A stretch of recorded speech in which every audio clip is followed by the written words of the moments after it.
In this video, I'm going to show you how to properly ask someone to do a gig and share with you what I call the perfect gig ask formula. So let's get to it.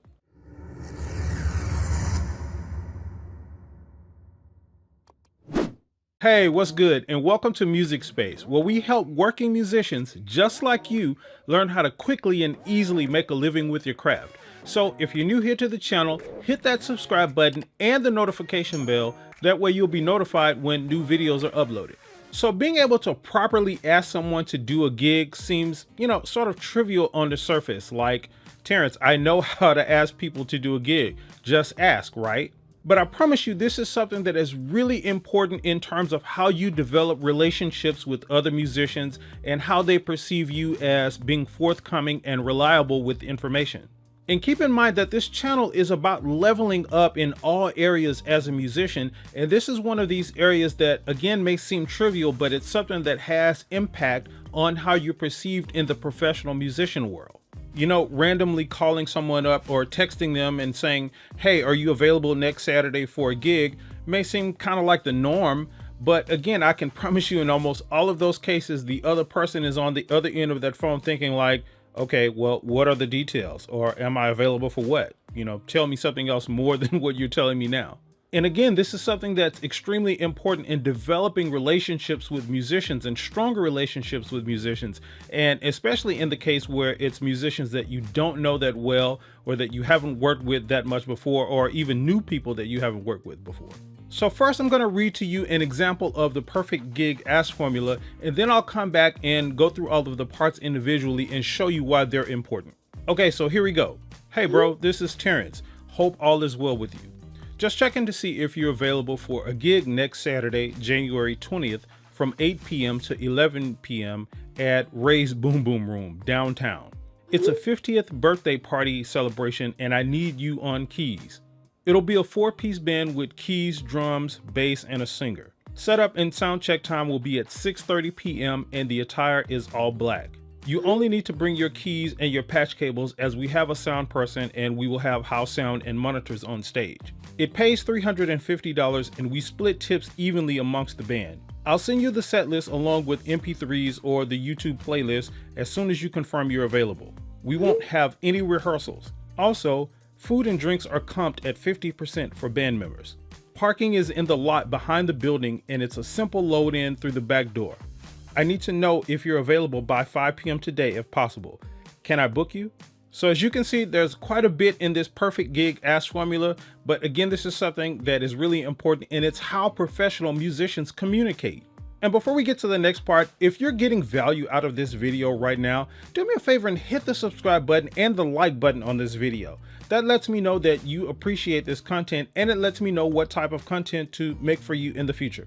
Now, admittedly, this format works a whole lot better in a text message because in a phone call conversation, it's more back and forth as it's conversational. So you don't just speak like this all the way through when someone answers the phone. So this works a little bit better in a text format, but it's still the format you need to follow when you're asking people to do a gig, no matter if it's a phone call, text message, or email, or whatever the case may be.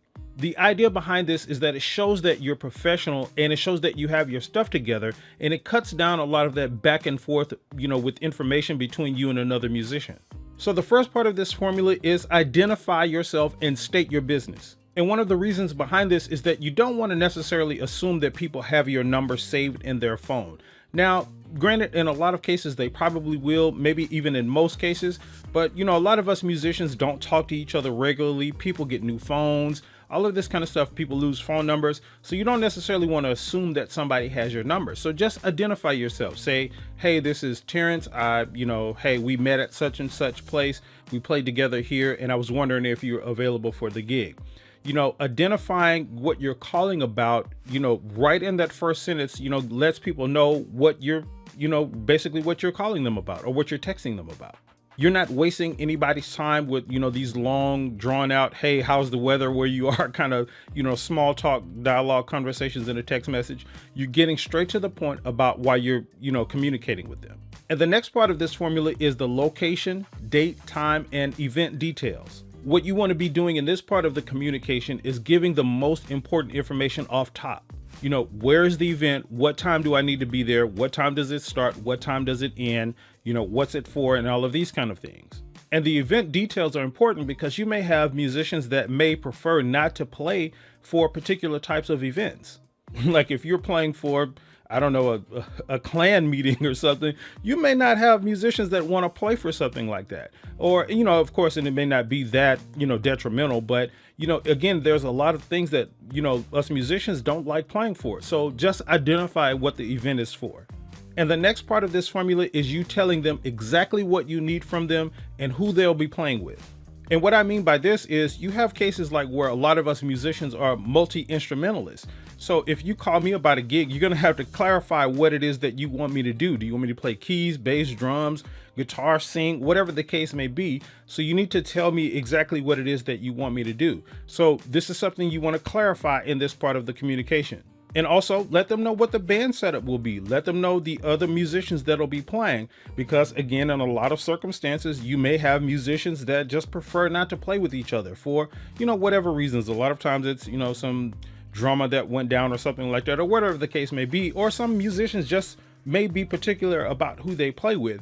So letting them know who else will be in the band, if you have that information, is great to share with them in this part of the communication.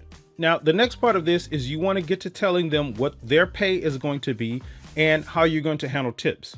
And this is arguably one of the most, if not the most important part of this communication, because, depending on how much you're offering me for a gig is going to really tell me whether or not I'm going to accept it. I've done a video on this channel about doing gigs for $100, and it's something that I don't really advise musicians who are trying to level up their game and level up their pay. I don't advise them to do that. And I'll link a card to that video above for you to check out.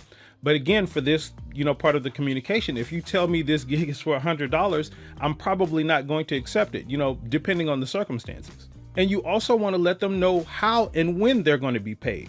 Like, are you going to give them cash directly when the gig is over? Or are you going to cash app them? Or are they going to have to, wait for a check? Or are they going to get paid, the Tuesday after the gig? Whatever the case may be, they need to know this going into that process so there's no surprises. And again, some musicians may just prefer to be paid in particular ways and in particular time frames. So, this is something that they just need to know before the process happens. And the same thing with the tips. How are you going to split the tips with the band? A lot of bands do tips differently. And, sometimes the person who booked the gig gets most of the tips and stuff like that. And, right or wrong is just how people, some bands do their tips. So let them know upfront how the tips are going to be, again, so there's no surprises the night of the gig. And the next part of this communication process is giving them the music and any additional info that they may need. So let them know how you'll send them the set list and the music for the gigs. Are you going to email it to them? Are you going to text it to them? What format are you going to send it in? Is it going to be a YouTube playlist? Is it going to be MP3s? Whatever the case may be. Let them know about any special songs that are requested or that are going to need to be played for this gig so that they know those kind of things off top. And you also want to share information like, are you doing a rehearsal or one rehearsal or two rehearsals, whatever the case may be, so that they know that stuff off top. What you don't want to do is ask somebody to do a gig and then they say yes to the gig and then you come back after that and say, oh, we're going to have 3 rehearsals. That's not good. You don't want to do that. And of course, you can share additional information about the venue, like the food and drinks. Are the food and drinks comped? Or, how much are they comped? What are we going to have to pay for? Are we allowed to drink, alcohol at this event and things like that? Those are important items that you need to let musicians know when you're communicating with them. So this is a process that you can follow when you're asking musicians to do gigs, especially musicians that you may not know that well or that you may not have worked with in a long time and all of that kind of stuff. It's a method to let people know that you're serious and that you're professional and that you're ready to do business with them. So question for you. How do you ask other musicians to do gigs? Do you follow a similar format or do you just go with the normal, hey, are you available next week? And also, how do other musicians ask you to do gigs? Jump down in the comments and let me know. I definitely want to hear about those ways that, you communicate with other musicians. And listen, thanks so much for watching this video. I hope you got value out of it. Again, make sure you hit that subscribe button and the notification bell. And here are some other videos that you can check out right now.